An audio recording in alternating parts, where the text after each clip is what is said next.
안녕하세요. 작가 김시연입니다. 제가 지난달에 2020년 독서 연말정산 영상을 찍으려고 했는데 좀 늦어졌어요. 그래서 오늘은 더 시간이 가기 전에 2020년에 독서를 돌아보고 정말 좋았던 책, 여러분과 함께 읽고 싶은 책이 있어서 이렇게 영상을 찍게 되었어요. 오늘 소개할 책은 2020년에 출간된 책이 아니라 작년에 제가 읽은 책 기준입니다. 에리 프롬의 소유냐 존재냐입니다.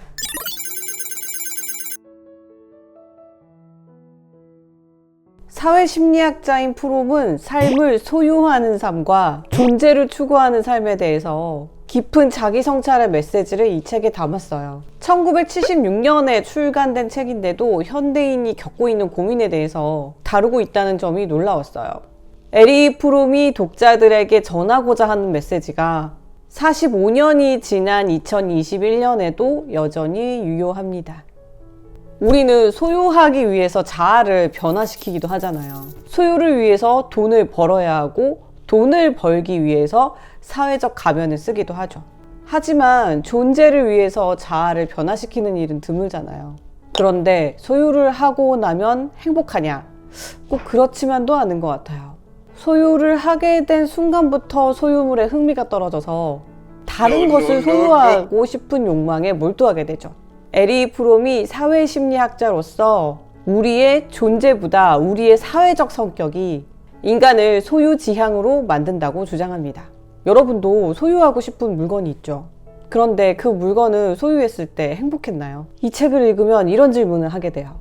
갖고 싶어 하던 물건을 막상 손에 넣게 되어도 행복하지 않은 이유는 내 존재가 그 물건을 원한 것이 아니라 나의 사회적 성격이 그 물건에 욕망하게 되었을지도 모르죠. 후천적으로 만들어진 사회적 성격이 과연 내 자신이라고 할 수 있을까요?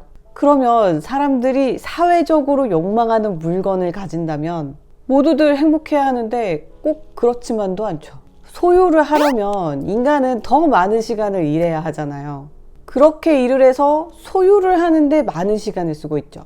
그럼 우리는 소중한 많은 시간을 단지 소유하기 위해서 애쓰고 있는 거잖아요. 진짜 부자는 시간 부자일 텐데 금보다 소중한 시간을 소유하기 위해서 쓴다면 시간이 많아지려면 덜 소유하면 되겠다는 결론이 나오더라고요. 소유에 집착하지 않으면 우리는 시간을 여유롭게 쓸 수 있어요.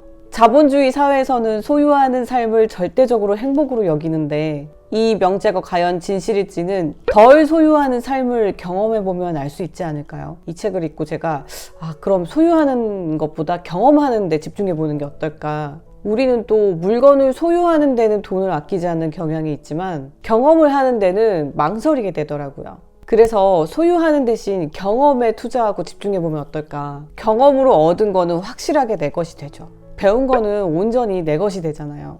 물건을 사기보다 경험에 투자하라는 말이 있는데 그래서 이 책 소유냐 존재냐를 오랜만에 작년에 다시 읽어보게 되었는데 사람이 존재 자체의 온전한 기쁨을 누린다면 소유에 대한 욕망이 줄어들 수 있겠다는 발견을 했어요.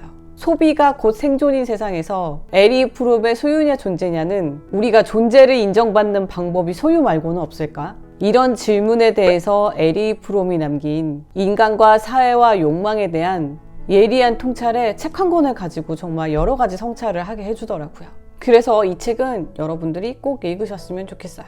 2020년에 읽은 책 중에 여러분과 함께 읽고 싶은 책은 슈테판 츠바이크의 위로하는 정신입니다.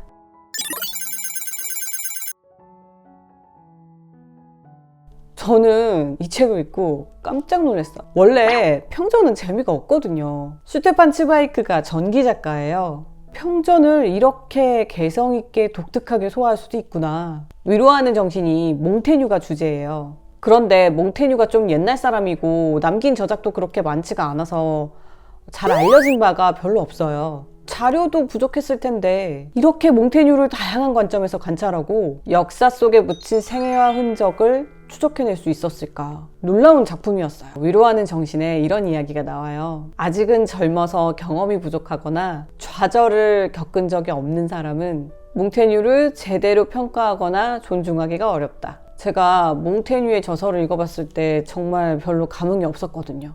그런데 몽테뉴의 전기인 위로하는 정신을 읽어보고 몽테뉴의 수상록을 다시 보고 싶은 생각이 들었어요. 그만큼 슈테판 츠바이크가 이야기꾼의 기질이 뛰어납니다. 이 책에서 슈테판 츠바이크가 몽테뉴에게 집중하고 있는 건 혼란과 광기의 시대에 스스로의 내면을 어떻게 자유롭게 만들었는가.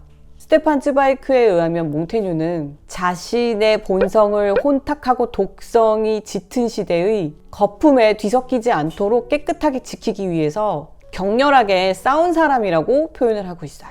슈테판 츠바이크도 이것이 궁금했기 때문에 몽테뉴의 전기를 쓴 게 아닐까 생각합니다. 슈테판 츠바이크가 광기의 시대를 살아간 사람이거든요. 1881년에 오스트리아에서 유태인으로 태어났어요. 벨 에포크라고 부르는 유럽의 황금 시대에 활동한 작가입니다. 그런데 자신이 그렇게 사랑했던 유럽이 한 발의 총성으로 전쟁의 나락으로 떨어지게 된 걸 눈앞에서 목격한 거죠.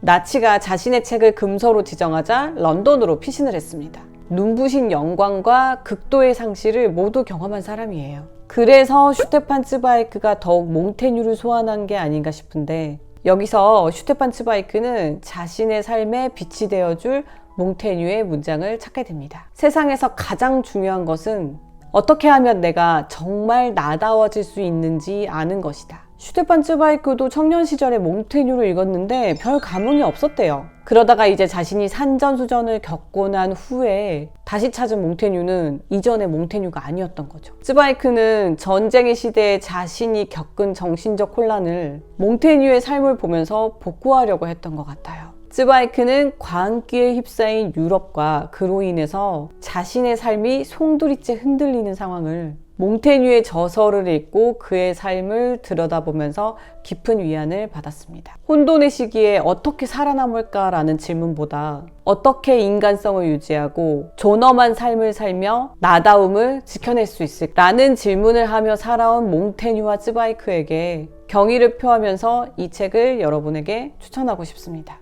다음 책은 세계를 움직인 과학의 고전들입니다.